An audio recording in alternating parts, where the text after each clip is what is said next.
Let's look at the sum, the difference, the product, and the quotient of two functions. For example, let's let f of x equal the square root of x and g of x equal the square root of 10 minus x.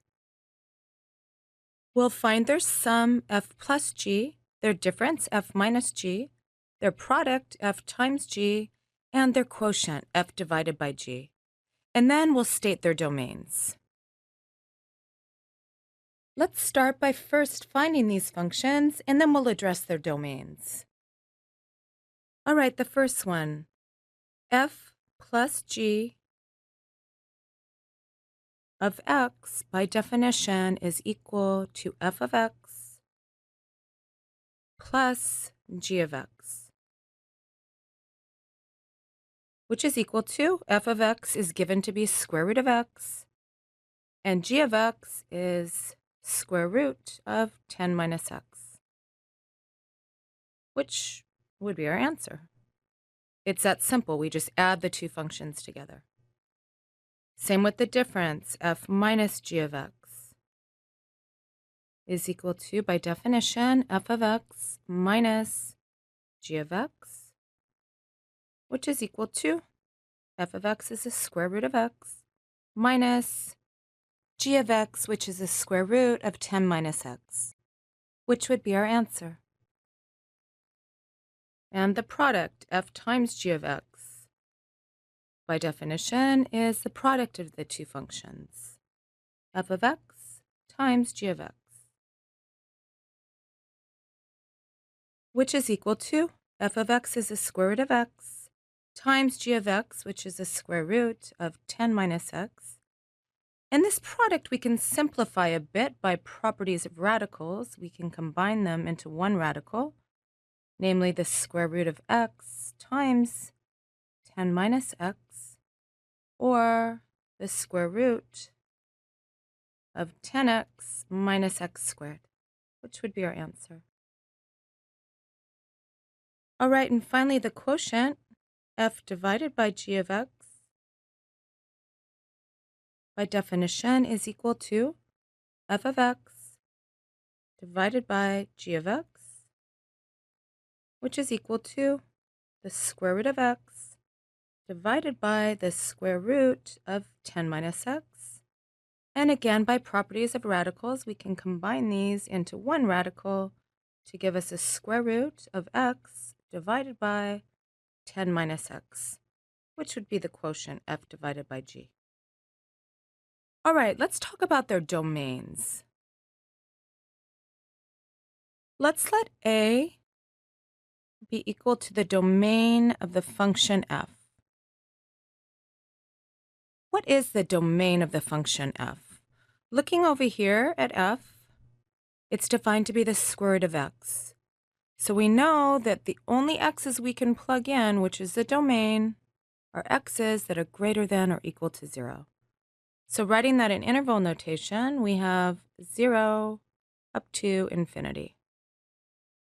And let's let b be equal to the domain of g. And looking over here at g, again, what's under the square root, namely 10 minus x, has to be greater than or equal to 0. Or adding x to both sides, we get x is less than or equal to 10. And writing this in interval notation, we have that the domain of g is negative infinity up to 10. Let's plot a and b on the number line. Let's say this is 0 and this is 10. A is a set from 0 all the way to infinity. So that would be A. And B is the set from 10 all the way to negative infinity. That would be B. Now, it's a fact that the domain of f plus g is equal to the domain of f minus g, which is equal to the domain of f times g, which is equal to A intersect B, which should make sense to you because coming back over here to the definitions, what x's can we plug into f plus g, f minus g, and f times g? Well, we have to plug them into both f and g for all three of these functions. So they have to be in both a and b, or the intersection. So what is this intersection? It's this interval here between 0 and 10. It's a set of x values that are in both a and b. So therefore, the domain of all three of these functions, namely a intersect b, is equal to the interval 0 to 10.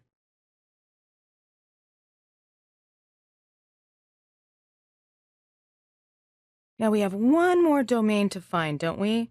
What is the domain of this quotient here? In other words, which x's can we plug in here? Well, they have to be in both the domain of f as well as the domain of g. However, we have to exclude the x values in the domain of g or in b, for which g of x is equal to 0. And for what x values is g of x equal to 0? Well, g of x is equal to the square root of 10 minus x, which is equal to 0 when x is equal to 10. So we have to exclude x equal to 10 from this intersection up here. In other words, the domain of f divided by g is all of a intersect b except the value 10. That is, it's equal to the interval 0 to 10. However, we have to put an open parenthesis because we cannot include 10. All right, and this is how we find the sum, the difference, the product, and the quotient of two functions. Thank you, and we'll see you next time.